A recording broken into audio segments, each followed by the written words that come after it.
पण त्याही आधी मी कधी शरद पवार साहेबांना वैयक्तिक टीका-टिप्पणी करताना बघितलं नाही. खरं तर जो निकष त्यांनी तुमच्यावर लावला संधी साधूपणाचा, हा तर त्यांना त्यांच्या पुतण्याबद्दल पण लावता आला असता. आता असं आहे की शंकरराव चव्हाण आणि शरद पवारांचे जे संबंध होते मधुर, हे सगळ्यांना माहिती आहे. हं, दुर्दैवाने आज पवारसाहेब ज्या माझ्याबद्दल बोलतायत, हं, हा त्याचा उर्वरित भाग असावा असं मला वाटतं. पण मी त्यांच्याबद्दल नेहमीच रिस्पेक्ट ठेवलेला आहे. हं. कारण शंकरराव चव्हाण फार ब्लंट होते. पवारसाहेबांचं आणि त्यांचं व्यक्तिगत पवारसाहेबांचं कधीच भांडण त्यांच्याशी नव्हतं. तेव्हा ते राजकारण. मराठवाड्यासंदर्भातले विषय होते, राजकीय काही भूमिका होती. हं, यशवंतराव चव्हाण आणि शरद पवारांचं जे इक्वेशन होतं त्या काळानंतर यशवंतराव चव्हाण सत्तेवरून उतार झाल्यानंतर शंकरराव चव्हाणांना काही पवारसाहेबांच्या बऱ्याच गोष्टी पटायच्या नाहीत आणि तो संघर्ष फार तीव्र होता. हं, पण आम्ही पुढची पिढी आल्यानंतर हं. आम्ही शंकरराव चव्हाण साहेबांनाही मानत होतोच एक नेता म्हणून आणि पवारसाहेबांना तेवढाच रिस्पेक्ट तेव्हाच तिथून आजही देतो आम्ही. माझ्यासारख्या लहान माणसाबद्दल नाही, नाही, टिप्पणी आता हे करावी. तुम्ही लहान हां. वगैरे म्हणून नाही, ना नाही, ऐका त्यांना ना, एक प्रकारे. ऐका. पवारसाहेबांनी माझ्यासारख्या छोट्याशा व्यक्ती दखल घेण्या इतका सुद्धा मी माणूस नाही त्यांच्याकरता. त्यांचं सगळी व्याप्ती मोठी आहे, नेते देशाचे आहेत, रिसोर्सेस मोठे आहेत, संबंध खूप आहेत. म्हणजे बिल क्लिंटनपासून ते साध्या कार्यकर्त्यापर्यंत त्यांचे संबंध आहेत. माझी तुलना किंवा दखल घेण्यासारखा माणूसच मी नाही आहे असं मला वाटतं. त्यामुळे ते कशाला बोलते मला माहीत नाही आहे.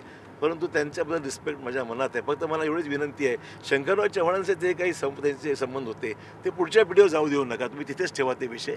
मी एक वेगळा माणूस आहे. शंकरराव चव्हाणांशी तुमचे असलेले वादाचे विषय कृपया मला त्याच्यात अडकू नका.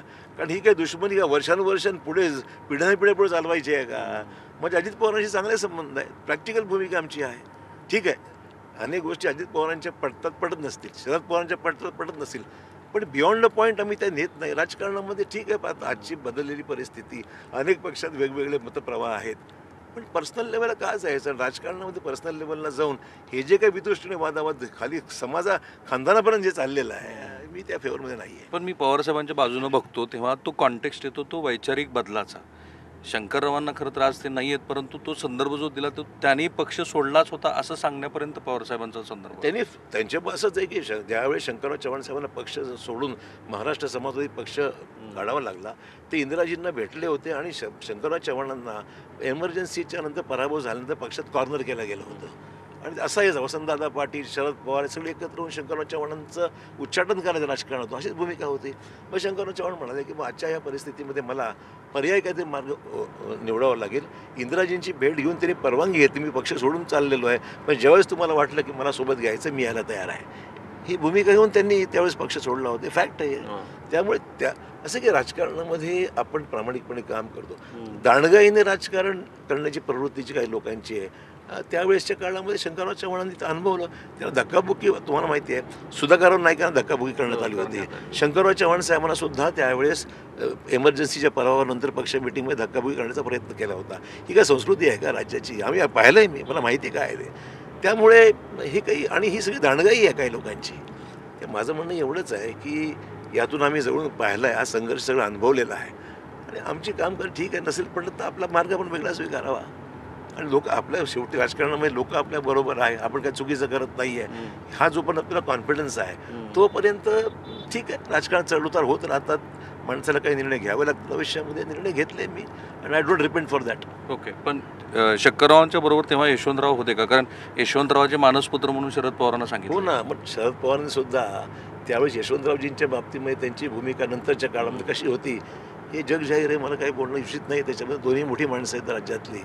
त्यामुळे शंकरराव चव्हाणांचं एकंदरीत राजकीय जे काही त्यावेळेचा कालावधी होता, विशेषतः एमर्जन्सी नंतर जे राज्यात पराभव झाला, तर त्यांना खूप टार्गेट केलं गेलं होतं. ही वस्तुस्थिती आहे. इलेक्शनमध्ये हारजीत होत राहते, पण एमर्जन्सीमध्ये सुद्धा शंकरराव चव्हाणांनी महाराष्ट्रामध्ये अतिरेक कुठे होऊ दिला नाही. ही वस्तुस्थिती आहे. त्याबद्दल त्यामुळे लोक आज गोपीनाथ मुंडे मला त्यांनी आठवण करून दिली की म्हणे मी जेलमध्ये होतो एमर्जन्सीमध्ये, पण शंकररावजींनी मला परीक्षा देण्याकरता जेलमधून सुद्धा सोडलं आणि परीक्षा देऊ शकलो. ते गोपीनाथ मुंडेंनी स्वतः मला तेव्हा सांगितलं होतं. मग त्यांची आठवणी विरोधी पक्षातल्या लोकांना सुद्धा आज आठवणी त्यांच्या भरपूर आहेत की हा माणूस एक माणुसकीने वागणारा, काम करणारा आणि विरोधकांना सुद्धा एकंदरीत चांगली वागणूक देणारा अशा प्रकारचं त्यांचं होतं. मला वाटतं या सगळ्या मोठ्या क्वालिटीज होत्या शंकररावजींच्या. त्यांनी कधी आयुष्यामध्ये फार पैशासाठी हाव केली नाही. राजकारण केलं, समाजकारण केलं, आपल्या पद्धतीने त्यांनी राजकारण केलं. काही लोकांना आवडलं नसेल, त्यांची राजकारणाची ग्रोथ मोठी होती, पण ते स्वभाव त्यांचा एक वेगळा होता. खरं म्हणण्याची ताकद त्यांच्यामध्ये होती आणि तोंडावर बोलण्याची भूमिका असायची. कधी काही लोकांना आवडायचं नाही. फटकळी म्हणून त्यांना ओळखलं. असं असेल. पण ठीक आहे, पण आत्ता प्रदीर्घ काळ तुमचा काँग्रेसमधला प्रवास बघितल्यानंतर आत्ता शरद पवार साहेब असं म्हणतात की तुम्ही संधी साधूपणा केलेला आहे. मग हा शेवटचाच प्रश्न आहे यातला. मी संधी साधू त्यांच्याबद्दल मी काय बोलू. मला मी लहान माणूस आहे फार. ते देशामध्ये अनेक महत्त्वाच्या पदावर फार सिनियर आहे. त्यांच्याबद्दल संधी साधूपणा मी हा प्रश्न विचारला की मी काय बोलू असं नाही, म्हणाला. म्हणजे तुम्हाला पुलोतचा प्रयोग सांगायचा. आता लोकांना इतिहास माहिती आहे, लोक विसरत नाही इतिहास. त्यामुळे लोकांनी मी संधी साधू आहे का कोण आहे हा प्रश्न. पण ते आजही म्हणतात मी वैचारिक चेंज केलेलं नाही. ठीक आहे, मधल्या काळात चर्चा झाली की भाजपबरोबर चर्चा झाली वगैरे वगैरे. त्यांची ताकद अफाट आहे, सस्टेन करू शकत असतील. माझ्यासारख्या लहान माणसाला कदाचित राजकीय क्षेत्रामध्ये सस्टेन करणं सोपं नाही आहे.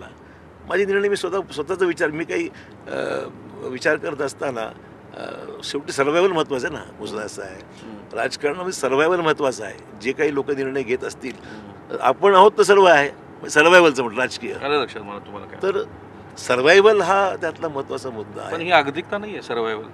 ही आगतिकता नाही आहे सर्वायवल. नागरिकता विषय नाही आहे, पण निर्णय घेत असताना आज प्रेझेंट सर्कमस्टन्सेस म्हणजे आपण जेव्हा पाहतो की तुमची काय अवस्था होते आहे किंवा तुम्ही ज्या मानसिक अवस्थेमधून जात आहात त्याला कुठेतरी रेकग्निशन होतं आहे का, तुमच्या एकंदरीत अवस्थेबद्दल कोणी विचार करत आहे का.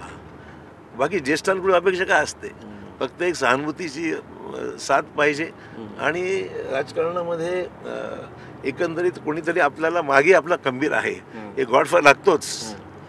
तर आम्हाला वाटत आलं की आता हे दिवस मर्यादित आहेत. आजच्या दुर्दैवाने आजच्या राजकारणात कोणी कोणाचं राहिलेलं नाही आहे. एकेकाळी तर माणसाचे व्यक्तिगत संबंध असायचे, सांभाळण्याचे, एकमेकाला सांभाळून घ्यायचे, एकमेकाचं नेतृत्व वाढवण्यासाठी शंकरराव चव्हाणांनी अनेक लोकांना वाढवलं, मोठं केलं.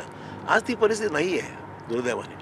अशोकराव हे खूप मनापासून बोलत आहेत, त्यांच्या सगळ्या भावना तुमच्यापर्यंत पोहोचल्या.